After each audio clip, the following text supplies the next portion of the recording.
All right, everyone, I have a scandalous secret to tell you. I hope you don't judge me because of this. But I don't like mayonnaise. I know, some of you like your BLTs, you like your sandwiches with mayonnaise. I don't like mayonnaise. Now, there are times where I might get just a tiny, tiny little bit just to give it that extra whatever. But I don't like mayonnaise. So the other day I was at a coffee shop. I got my coffee and I decided to get a breakfast sandwich. And the breakfast sandwich on the menu looked good. It sounded great. And then I got it and I started to eat it. And at first I really liked it. It was like, wow, this is really good. And then I noticed that there was some white stuff in the middle of it. And I thought, oh, what is that? Is that mayonnaise? Oh, I don't like this sandwich anymore. No, not good. Not good. And I started getting a little frustrated. I get frustrated about sandwiches, okay? I get a little frustrated because I'm like, I did not see that on the list of ingredients. So I went back to the front and I looked at the menu and the description of it and realized that this was not mayonnaise that I was eating. It was cream cheese. Well, I went back to my table, started to eat it, and I realized, well, actually, I do actually like this sandwich. It's actually pretty good. I love cream cheese. I love cream cheese. I could put it on about anything. But I got to thinking about that, and I know this is ridiculous, and it's a ridiculous illustration, but follow me here. Isn't it weird how my mind literally changed about something, but the actual object never changed?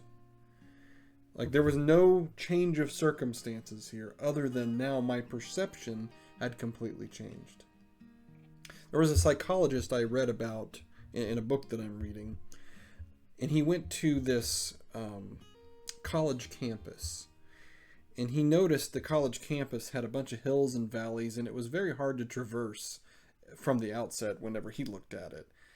And you can imagine these students walking across campus, they probably were tired by the time they got to class or back to their dorm. So he went to various groups of people and he kind of segmented them. And he asked these groups of people, do you feel like that it's hard to walk around on campus? And these groups of people all answered something differently. This group over here said, no, it's not hard at all. In fact, it's a pretty flat campus. This group over here said, oh yeah, I mean, statistically is what I'm saying. They said, oh yeah, it's a horrible campus. I'm so tired. Well, what's the difference between these groups? Well, the first group was made of a bunch of people on the volleyball team, on the football team, cross country, all these people who do regular training throughout the campus and use those hills to help them train. For them, it wasn't a big deal. They didn't even see the hills anymore. But for the average person who's just trying to survive, they thought that there were so many hills and man, this place is just, they need to level it out or something. They had a lot of complaints. Isn't it amazing how by the way we look at something or the way that we think about something, it actually changes the perception and it changes what we think about what we're experiencing in the world around us, right? I could be looking at the same thing you are and we see it completely different. I could be looking at an event, a situation, a relationship, an object, and I look at it completely different than you do, but it's the same. It never changes.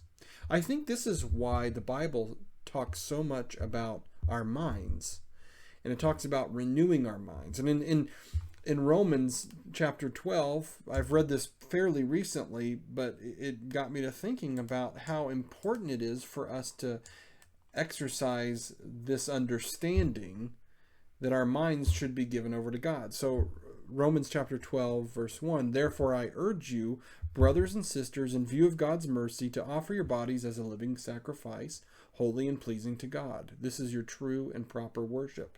Here's verse 2. Do not conform to the pattern of this world, but be transformed by the renewing of your mind. Then You have the tools now, right?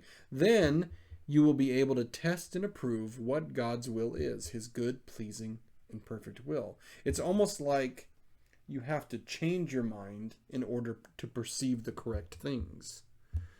God knows how incredibly powerful the mind is.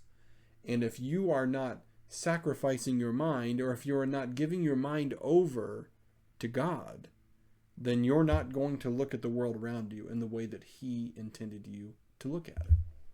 You're not going to look at the situations that you're going through. If you're always looking at things negatively with no hope and everything is destined for burning and failure, then, well, that's not really a godly way to look at things. Surely there will be an end to this world, but in the meantime, we're called to bring light to the darkness. Well, I hope you got something out of today. Have a great week.